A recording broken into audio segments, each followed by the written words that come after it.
Hello! This is Hooked by Happenstance. I'm Kendra, and it is time for chapter 20 of Yarn Tales. Yarn Tales is my ongoing series here at Hooked by Happenstance, where I read books, I tell you a bit about them, and then I apply some silly Kendra rules to my star rating of the book and add a segment to an ongoing reading shawl. Now my reading shawl is kind of like a tangible book log so that I can remember and experience in greater detail all of the books that I have been reading this year. So since we're on chapter 20, that means this is my 20th book that I read in 2019, which, wow, because I finished this book in early March. The book we're going to talk about today is Fangirl by Rainbow Rowell. Now, I have been meaning to read this book for a while. I hear a lot of people talk about it, and I hear a lot of people say good things about it. And all of those good things are very, very true. It is the story of a girl named Kath, and she goes to college, and it talks about her relationships with her roommate and her sister and her parents, and it's her finding her voice as a writer and just kind of her voice in the world and as a person. And she is a very well-known fanfiction writer in this particular community. And so that is covered heavily in the book. Now, the interesting thing is I just didn't really care. Like, I was reading them and I was just able to just kind of skim right over them. Even though I did experience this through audiobook. I experienced it through Libby, which is the app for Overdrive. And I listened to it through my TV, actually, over the course of 2 nights while I sat on the couch and was crocheting on some things. I, got totally immersed in this book. It was a lovely experience. There was tea, there was low lighting, and my Christmas lights on my ceiling that I call the magic, those were on, and it was a lovely time by myself. I really enjoyed the experience of this book, despite not caring for the secondary story, like the story within the story. I wanted the book to keep going. I was so worried at one point. I felt like they were kind of maybe we're getting toward a climax, maybe it was going to be over soon. I was like, oh no, I'm so sad.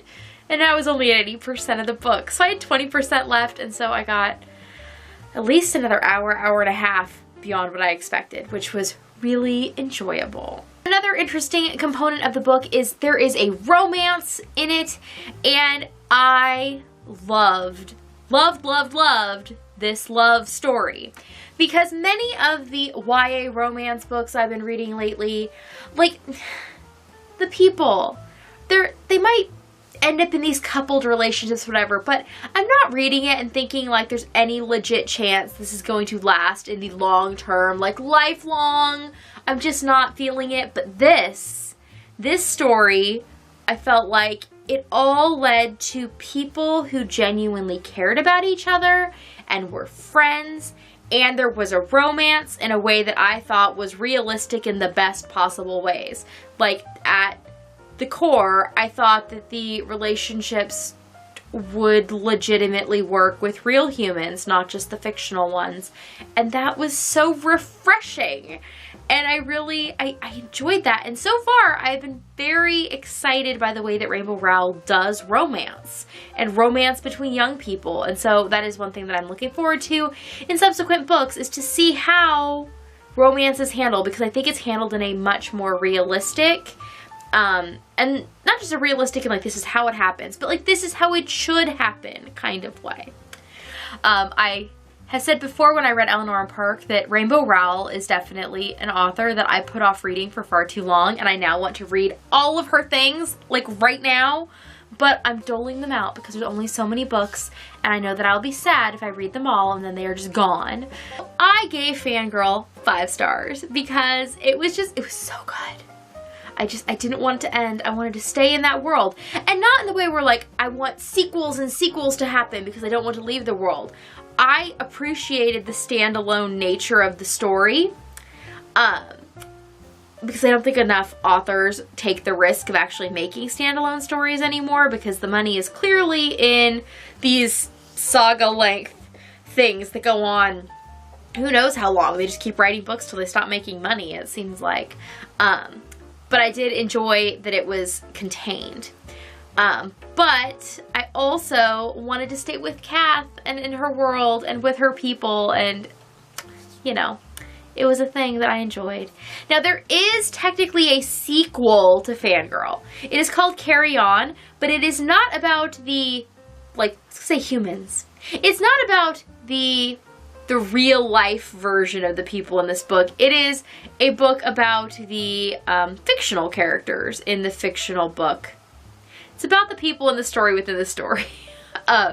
So at some point I will probably read Carry On. It is on my, like, you know, wish list in the future, but I'm not like chomping at the bit because I didn't really enjoy that world.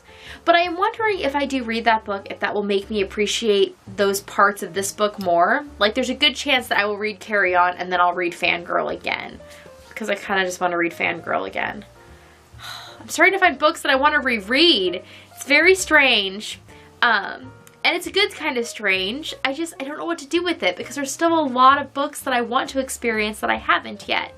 It's like I don't feel like I'm ready for rereads yet. I think I might just start making a little list of books that are on that reread list, and then maybe I'll do like a reread month in the future where I just reread the things that seem worthy of it. I don't know. That is for another time. Not yet. For now, there's still all the books that I need to read for the first time. So, let me show you all my reading shawl because I know that's what many of you are interested in.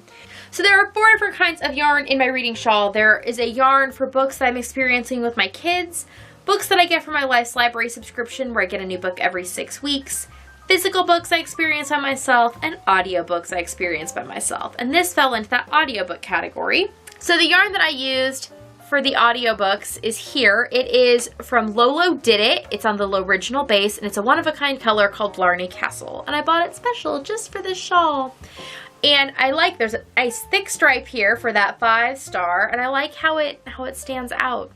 It looks so nice. The colors were very pleasant this time. I mean, they have been throughout, but I really particularly just enjoyed the stripe for some reason. So what I do is I work a pattern section. There's a different patterning that I use for each type of yarn, and then I go ahead and I add a row of textured single crochet for each star that I give for the rating, so that by looking at the shawl I can kind of see what kind of books I was reading at a given time. Was I mostly doing audio booking? Was I reading a lot with the kids? It just kind of gives me an overview, and then how much was I enjoying each of the books based on the kind of stripe pattern. So I think it's a nice overview of the reading that I'd had so far in the month of March. If you're interested in seeing the rest of the videos in this series, there is a playlist here on the channel that covers them all, as well as a playlist for last year's Yarn Tales, where I did a different reading shawl with a different sort of way that I put it together. But if you're interested in the books that I read then, those are all there. And make sure you subscribe because these videos do not come out on a schedule that makes much sense to anybody else. So if you want to make sure you don't miss them, just let them float into your subscription feed by hitting subscribe. I will see you all next time.